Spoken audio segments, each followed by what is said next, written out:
Hey everyone, welcome back to our series on expanding my first scenario. By now, you've completed your first scenario. Great job. And in the upcoming units, we'll explore additional elements in Make that will enhance your automation skills. And today, we're focusing on something very crucial: scheduling your scenario. Scheduling allows you to control when and how often your scenario runs in Make. So let's dive in to see how scheduling works. First, let's access the scheduling settings. In the bottom left corner of the scenario builder, click on scheduling settings where it says every 15 minutes. The scheduling setting window will appear, and here you have several options for scheduling your scenario. Let's go through them one by one. So at first, under run scenario, you have several options for how often you want to run your scenario.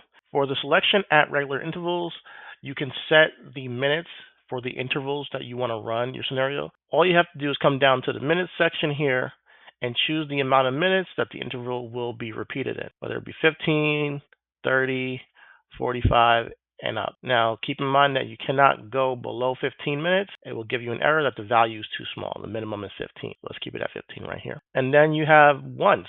For the once scenario, it executes the scenario in a single time at a specific date and time. So if you want to run a scenario once, all you have to do is come down to date, select the date from the calendar. Then you can click down here where it says the select time, and then you can select the time frame that you want to run the scenario. Okay. Then we have every day. This is used when you want to run the scenario daily at a set time. All you have to do at that point is just select the specific time that you would want to run the scenario, and your scenario will run every single day at that time on the dot. You have days of the month. It's pretty much the same as days of the week, but you have all 30 days of the month listed. So if you have a specific day of the month that every first of the month you want to run a scenario, you can also set that for that specific time frame. Next, you have specific dates. Now, if you want to run the scenario on specific dates, you can choose the month, January, and skip to March, and then run it on the 1st or the 13th or the 7th, whatever date you require to run the scenario. But keep in mind, it has to be the same day of the month for each month that you choose. And you also will select the time that you run it on that day. And then you have on demand. This is so you can run the scenario manually using the Run Once button or via an API call. Now let's talk about triggers. When you see this clock icon here, you are currently using what we call a polling trigger. The polling trigger is similar to someone checking their mailbox at a set time every single day. A polling trigger works the same way.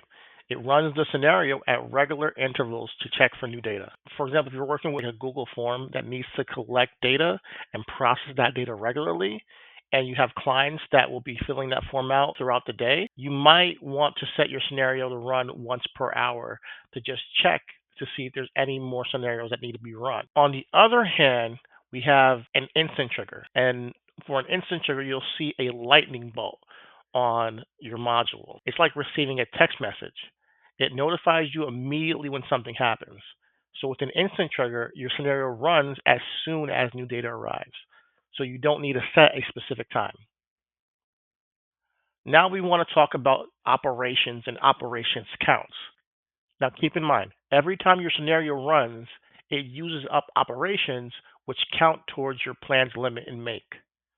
Now let's break down our foundational use case scenario. In this scenario, we have our weather app, which retrieves the current weather data. That is one operation. Next, it goes to a router, which does not consume an operation. Then the data will go through the filters, and depending on the data, it will then add a row on one of these Google Sheets. The add a row is a second operation. So that's two operations taking place for this scenario. So let's say if we're running the operation every 15 minutes. There's 15 minutes 4 times in an hour. So 4 times in an hour, you'll be running these two operations, and that will equate to 8 operations per hour. That will also equate to 192 operations per day, because 8 operations per hour times 24 hours equals 192 operations. And that will also equal 1,344 operations per week. So you can see how quickly that adds up. It's important to consider the operations count when scheduling your scenario in Make, especially due to the amount of operations you may have with the current plan you're under. Now let's schedule this scenario, but before we schedule the scenario, let's make sure it's working correctly. We'll do this by running it once to check for any errors. Great. The scenario ran successfully, and the data is going where it needs to go. Now let's set up the scheduling. By default, at regular intervals is selected. Let's click on the drop-down menu to see other options. For our scenario, we'll select every day. Now we'll set the time for the scenario to run. Let's type in 9 a.m.